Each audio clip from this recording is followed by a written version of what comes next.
mean, this isn't the most festive content that I'm about to be talking about, so I just wanted to say here, apologies that this isn't going to be light-hearted, but I have been struggling with my mental health recently, and so I thought it might be interesting to chat about. Hello everyone, hope you're doing well. I am sitting down to do my makeup and I thought I could do... Oh, what are you eating? Oh, sorry, Maurice has got the zoomies. So this might be a little bit of a chaotic video. I haven't filmed a makeup tutorial in such a long time. It has been a hot minute, so I thought we could sit down and have a little bit of a chat. Starting off strong with some lip balm.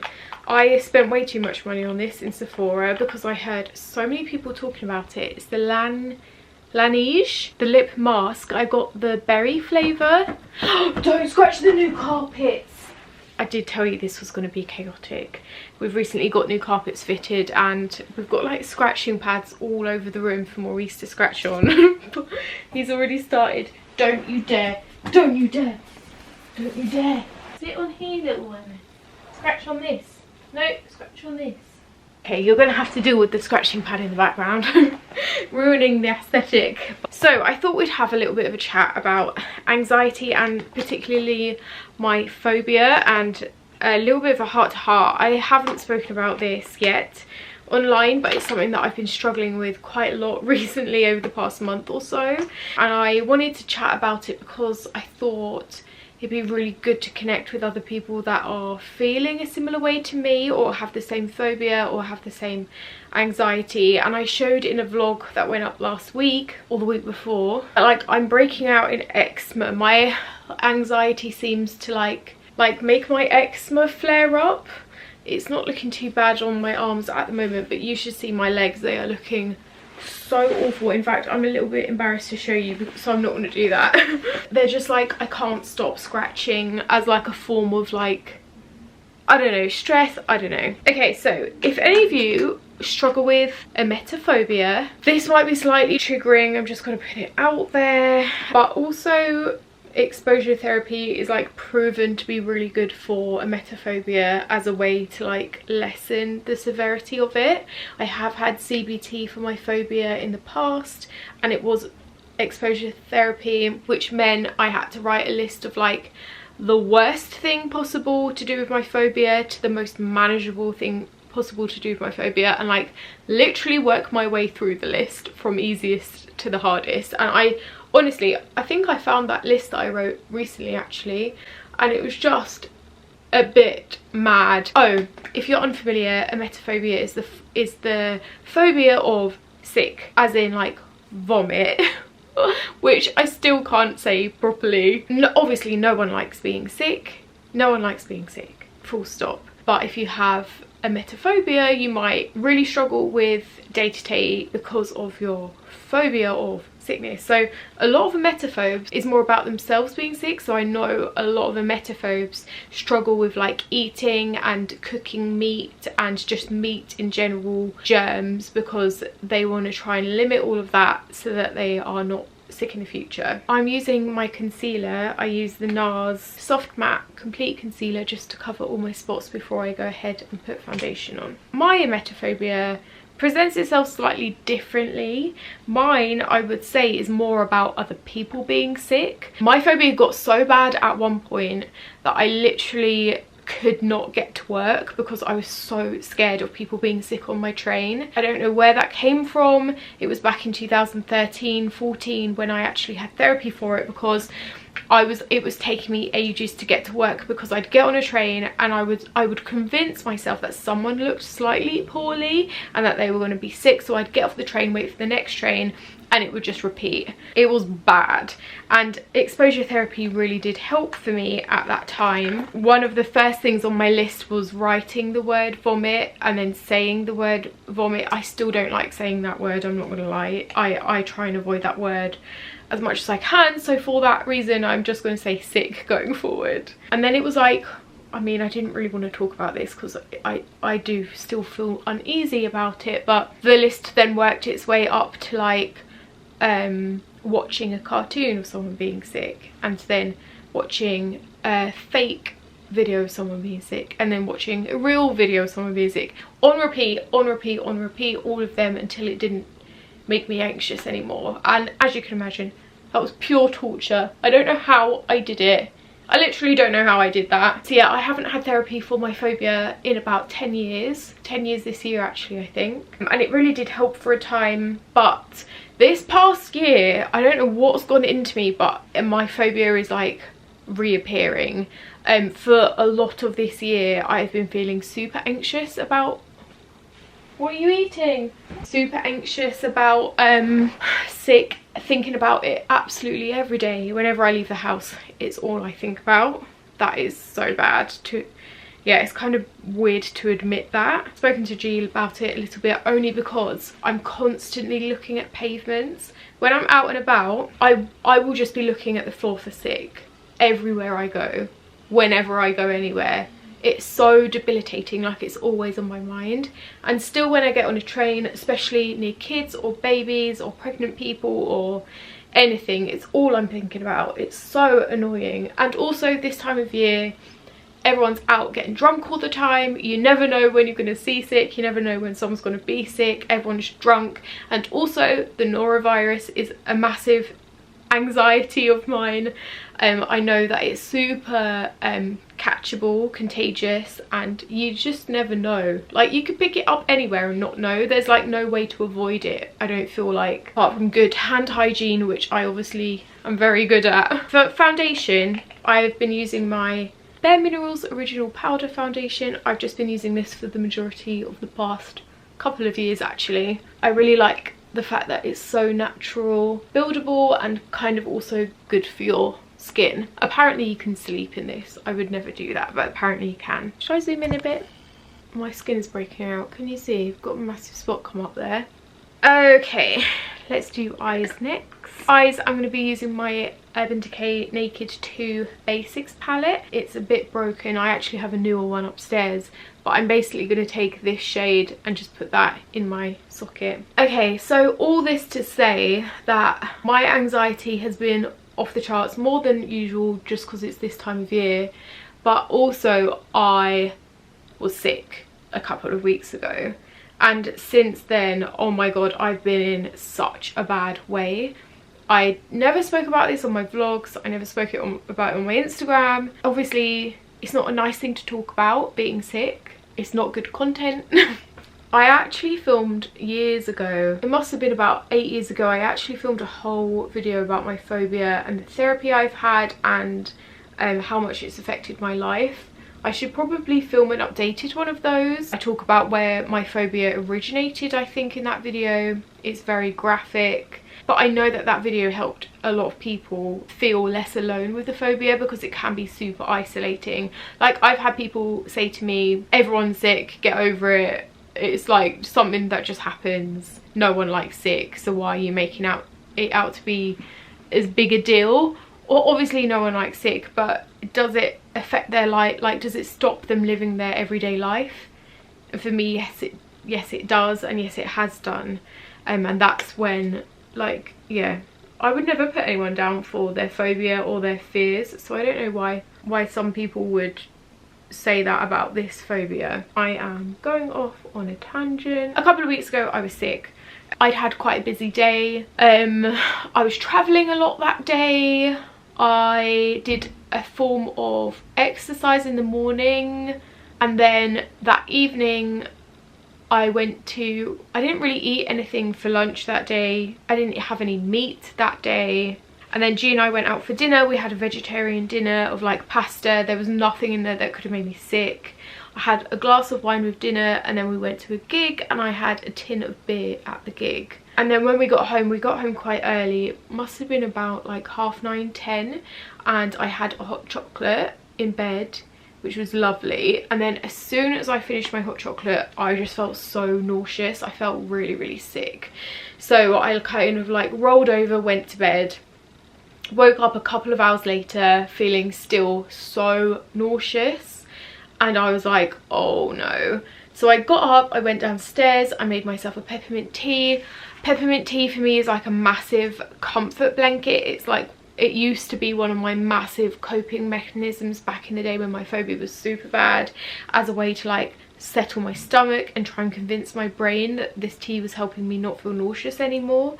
Made a cup of tea, made some water, sat on the sofa, started to feel even worse. I had a bit of a bad stomach. Maurice came down with me. Maurice like follows me around the house even in the night, and he knew that this was not normal.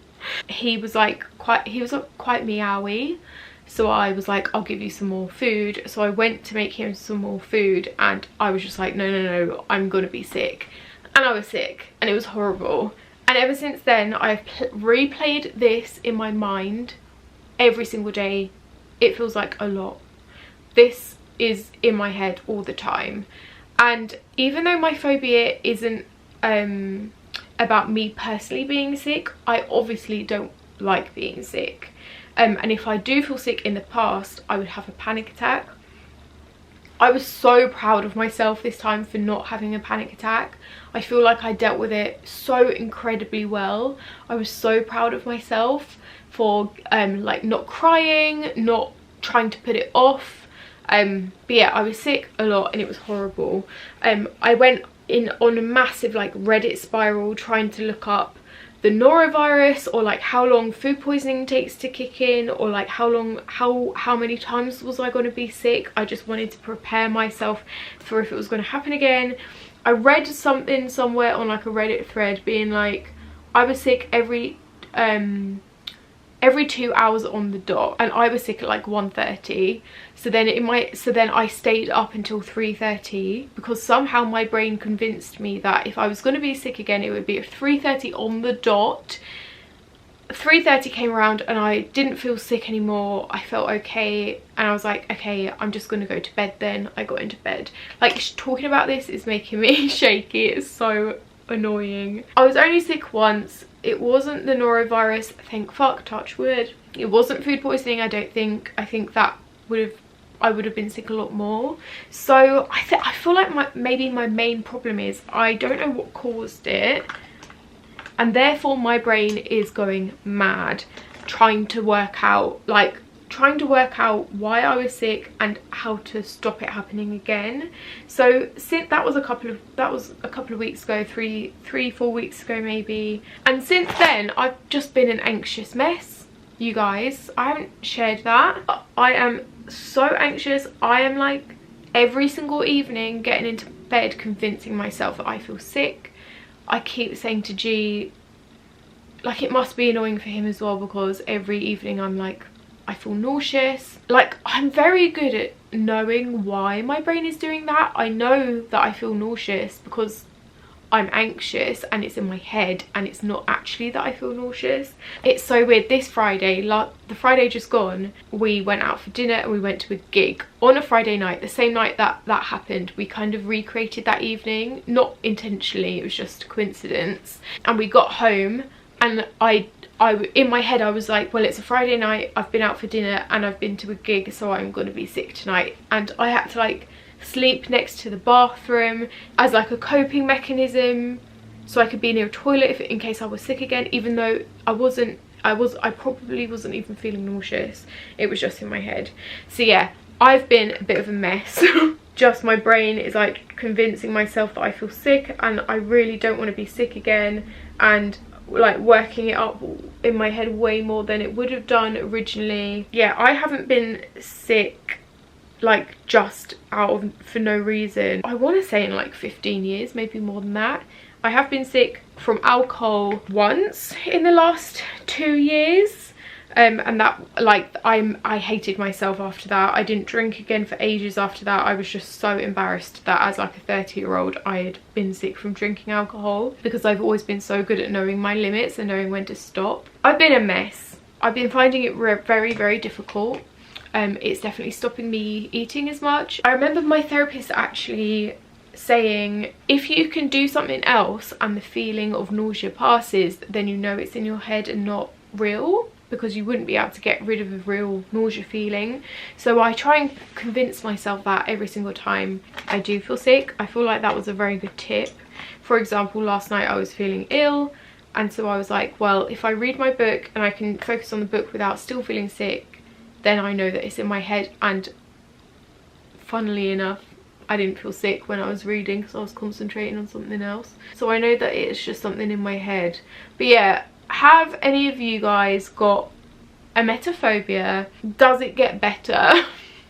how do you live with it, especially at this time of year? I've got to say it's also a massive like part of why I would be too scared to have a child, because not only of the morning sickness that I would experience when pregnant, but also because kids are sick and kids turn into teenagers who start drinking alcohol and who are sick, and then have friends over for sleepovers who could also be sick. Like, my phobia is a massive reason of why I'm too scared to have children and have put it off for so long, and I'm still unsure about starting a family because that is a fear of mine. I haven't been in a good way, and I guess I would just like to chat with some of you in the comments about anxiety or phobias. Maybe you have a different phobia but that ruins or affects just as much of your life, and you have some coping mechanisms for it that you could chat to me about and help me. I haven't been very good at chatting you through my makeup, have I? I haven't really done much, to be fair. I'm just gonna add a tiny bit more of this in my crease. I'm very lucky to have a partner who is very supportive, and like, I should say that also my phobia is controls so much of my life that to the point where I don't even think about it anymore. Like, they're just like little habits that I have had for so long that I don't even link them to my phobia, even though that's where they came from. So I cannot sleep without earplugs in, and that is purely because when I sleep I'm so scared about hearing someone be sick that I just cannot sleep without earplugs. Like, there is not one evening that I would go without wearing earplugs because I'm so scared of hearing someone else being sick in my house or outside in the street or anywhere. That's like something that I don't even think about anymore, but is ingrained in me and stemmed from my phobia. I avoid nights out at nightclubs. I try and avoid like being anywhere where people will be very drunk. I try and avoid being anywhere where there would be lots of kids. It does make me so sad that it has controlled so much of my life, and maybe this has got to a point now where it's affecting my life again so much. Like, my legs are ripped to shreds because of how much I've been scratching with stress and anxiety. Maybe this is a sign that I actually need to go back to my doctors and get signed up to a waiting list again for some CBT, even though, oh my god, I do not want to have to go through exposure therapy again. That was awful. So yeah, that is what's been going on. I'm sorry this isn't a more festive, fun December video, but I wanted to film it because I wanted to know if any of you feel the same, if you have any advice for dealing with anxiety, and if you are struggling with anxiety at this time of year, to say that I am here for you if you need a shoulder, a DM to talk to. I know how it feels. I can relate. You're not struggling alone, and how important it is to talk to friends and family as well. There are actually quite a lot of content creators with this phobia, which is so interesting. I know Zoe Sugg has emetophobia. Anna from the Anna Edit has emetophobia. I think there are a couple more, I can't quite remember, but no one really talks about it. So maybe this will encourage some, I don't know, discussion. I need to start like an emetophobia group chat where we can, I don't know, there is a really great emetophobia Reddit thread, but again, it's a lot of people being like, I was sick, I'm panicking, what do I do?